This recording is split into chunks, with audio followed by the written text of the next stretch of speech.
A busca pelo padrão de beleza tem modificado o comportamento de uma geração. A obsessão pelo corpo magro criou na sociedade uma nova doença, o transtorno alimentar. Em Alagoas, muitas jovens têm sofrido com esse mal. Conheça agora relatos de quem já sofreu com a anorexia nervosa, mas que conseguiu dar a volta por cima. Uns quilos a mais e aos 13 anos ela tomou uma decisão: fazer dieta. Eu queria perder peso. Eu me achava gordinha. As pessoas diziam que eu estava engordando. Olha como eu tô ficando gordinha. Então eu decidi fazer uma dieta por mim mesma. Só que eu fui perdendo peso e não parei a dieta. O que era uma vontade de emagrecer se transformou em uma obsessão. Uma simples dieta, na maioria das vezes, é o que aciona no cérebro o pavor de engordar. 90% dos casos de anorexia nervosa começam assim. É a restrição do alimento. Então, a paciente tem uma negação, ela não, uma negação voluntária, ou seja, ela não quer se alimentar.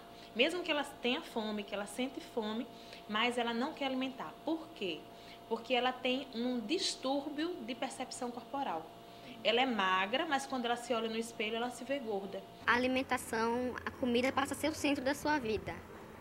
Passa a ser aquilo com que você mais se preocupa, com aquilo que lhe interessa permanentemente. Aos 24 anos e 1,65 m de altura, ela chegou a pesar 32 quilos. No ano passado, no auge da doença, ela ficou internada no Hospital das Clínicas, em São Paulo, durante 4 meses e meio. Lá recuperou 21 quilos. Eu realmente não conseguia mais comer. Por adaptação fisiológica, o estômago diminui, você não sente mais fome, nem sede. Entendeu? Você entra num jejum involuntário.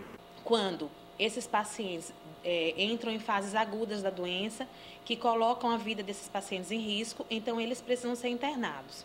Maceió não tem um centro de internação específico para transtorno alimentar, mas no país nós já temos vários centros onde os pacientes ficam internados por vários meses para o tratamento da doença, e lá recebendo apoio psicológico, medicamentoso, nutricional. Seu Luiz Honorato é pai de Renata. No começo, sem saber da doença, ele chegou a incentivar a filha a fazer dieta. Eu achava legal que ela estava se cuidando, que ela estava ficando esbelta, né? Eu achava que era um processo de adolescente normal que está buscando um tipo físico da época, do contexto. E, inclusive, até, de certa forma, indiretamente, eu até participava da alimentação dela, que era uma alimentação light, uma alimentação que eu também estava precisando, e eu achava um processo normal. Fazia junto. Fazia junto.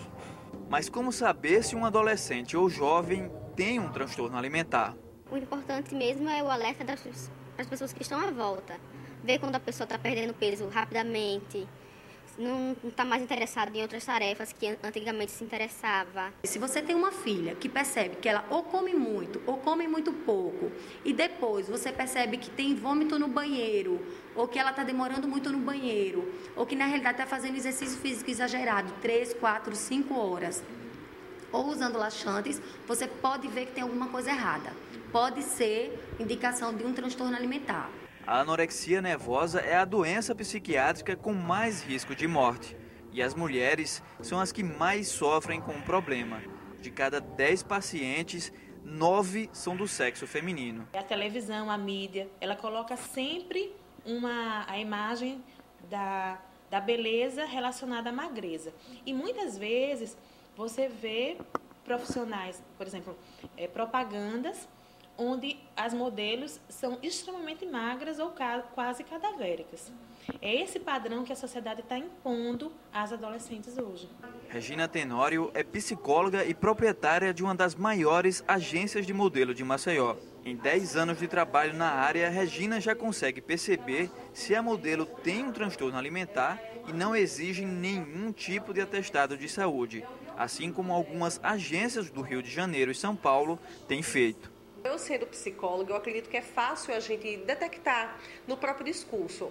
Uma menina que ela tem anorexia, ela está sempre comentando, ela tem uma preocupação excessiva. Fisicamente você começa a perceber rápido também, tá? Então a gente tem essa preocupação até porque uma pessoa com anorexia, ela tem a pele feia, o cabelo começa a ficar quebradiço, as unhas, tudo isso. E a gente precisa que ela esteja saudável, que a pele esteja bonita, que o cabelo esteja bonito, que as unhas estejam bonitas. Então é lógico que existe essa preocupação, porque a gente precisa que ela esteja bem, né? Tanto fisicamente como psicologicamente. A Aline tem 18 anos e é a prova de que para ter um corpo bonito não é preciso exagero. Ela é modelo há 2 anos e diz nunca ter feito uma dieta. Eu não cuido muito da minha alimentação, assim, não tenho essa preocupação de estar dosando, tem que estar fazendo dieta. Eu acho que é a questão mesmo do biotipo, assim, eu não tenho tendência a engordar, mas eu pratico esporte, faço musculação, karatê, kung fu. Aí não preciso estar me preocupando muito com a alimentação, não. A bulimia nervosa é um transtorno alimentar associado à anorexia nervosa. Com uma diferença, a pessoa bulímica apresenta períodos em que se alimenta em excesso, seguidos pelo sentimento de culpa por causa do ganho de peso. Rafaela tem 25 anos e teve anorexia quando adolescente e desde os 18 anos se trata de bulimia. Em 8 meses eu perdi cerca de 25 a 30 quilos, isso com 15 anos. Nessa época eu estava com um quadro mais de anorexia. Eu não me alimentava, eu passava o dia com uma folha de alface, com tomate, comia 1/3 de um peito de frango e ia para o colégio, tudo bem. Então, mas depois de algum tempo fazendo isso sempre, eu comecei a perceber que eu estava ficando fraca. Então eu voltei para o nutricionista que eu já tinha deixado. Ela disse, olha, você está num quadro de um transtorno alimentar e você precisa se cuidar. Então ela própria me encaminhou uma psicóloga que, em conjunto com a nutricionista, elas me encaminharam a uma psiquiatra. Nessa fase eu fiquei assim extremamente deprimida porque eu achei que elas estavam querendo que eu tivesse uma coisa que eu não tinha, porque quem tem um distúrbio alimentar não quer enxergar que tem. Durante 7 anos, Rafaela escondeu o problema da família. Mesmo agora, poucos sabem. Hoje ela já está bem melhor, mas ainda não está curada. Eu estou com acompanhamento, graças a Deus, somente com uma psicóloga. Não estou mais me ligando muito nessa história de peso, porque tem como a pessoa, se você seguir uma alimentação correta, um exercício físico, você tem como se manter sem precisar entrar no transtorno alimentar. Ao tentar se aproximar de um padrão quase inatingível, é que muitas pessoas adoecem. A diferença da anorexia e da bulimia para os outros males relacionados à alimentação é que o problema começa no pensamento. O desafio dos médicos e da família é conseguir mudar a forma como elas percebem o próprio corpo. As pessoas que têm transtorno alimentar, elas se envergonham muito do problema. E uma vez você sabendo que é uma doença e que o objetivo dos profissionais não é fazer você ficar gordo, é para fazer você reeducar a alimentação e ter uma vida mais adequada, que essas pessoas de fato busquem um tratamento. Na realidade, os seus sintomas são por causa de uma doença que deve ser tratada.